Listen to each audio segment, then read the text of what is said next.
Now, following the concession of the New Patriotic Party flag bearer, Dr. Mahamudu Bawumia, the country has witnessed several acts of vandalism across various parts of the country, with members suspected to be from the opposition National Democratic Congress going into key government offices, including metropolitan, municipal, and district assemblies, to loot the places, ransack the places.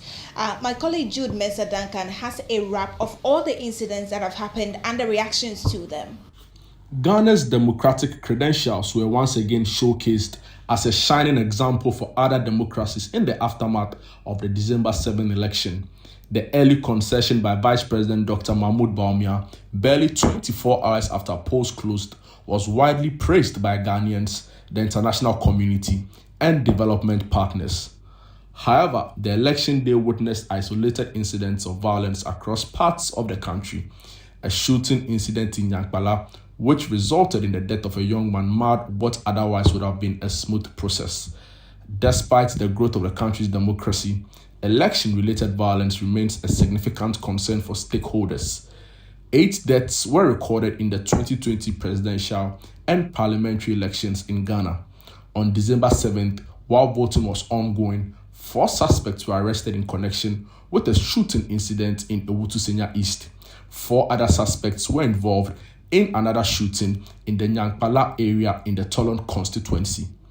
A day after the elections, police reported the arrest of 12 suspects for looting and causing damage to properties in various parts of the country.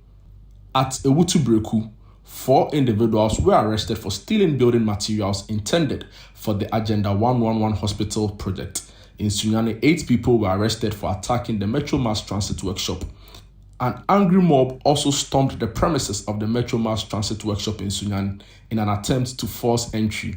Their motives remain unclear, but a joint team of police and military dispersed the crowd.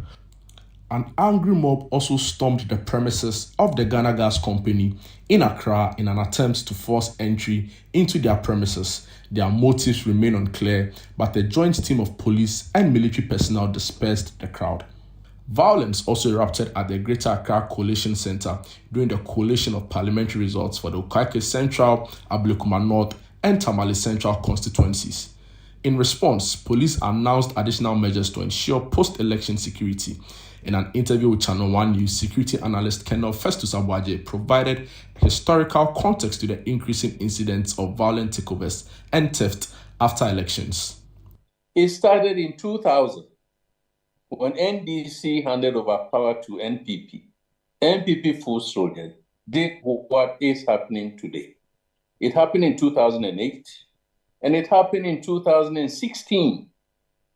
In 2016, it went one layer up, that full soldiers, including military, police, civilian,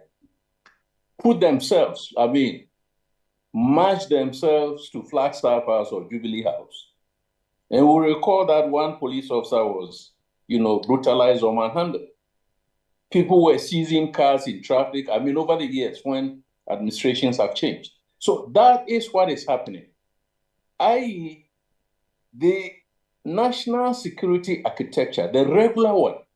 So because the state was not prepared, it provided that window from Sunday to Monday to Tuesday to evolve into a bit of what we are seeing.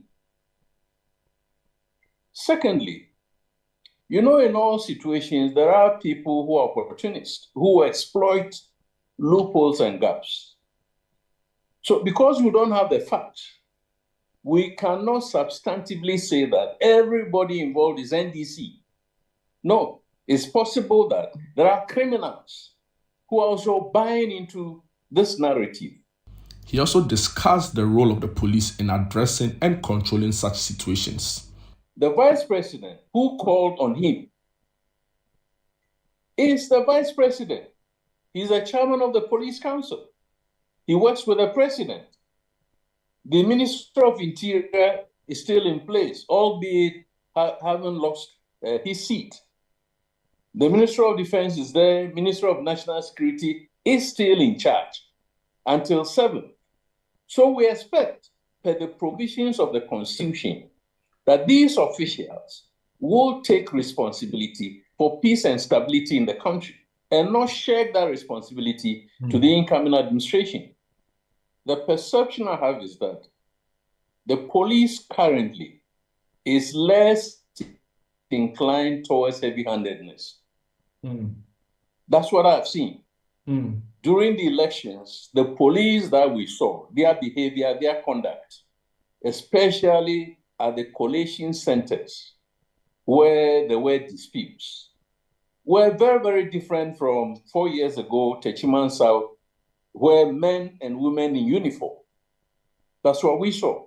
For Colonel Festus Abuaje, it's important to pay attention to the fact that some criminal elements may have taken advantage of the situation to cause and foster trouble. He also called on the police to ensure they address the situation expediently. President-elect His Excellency John Dramani Mahama has also urged for calm amongst party supporters while calling on the police to address the situation. Reporting for ChannelOne News, Jude Duncan.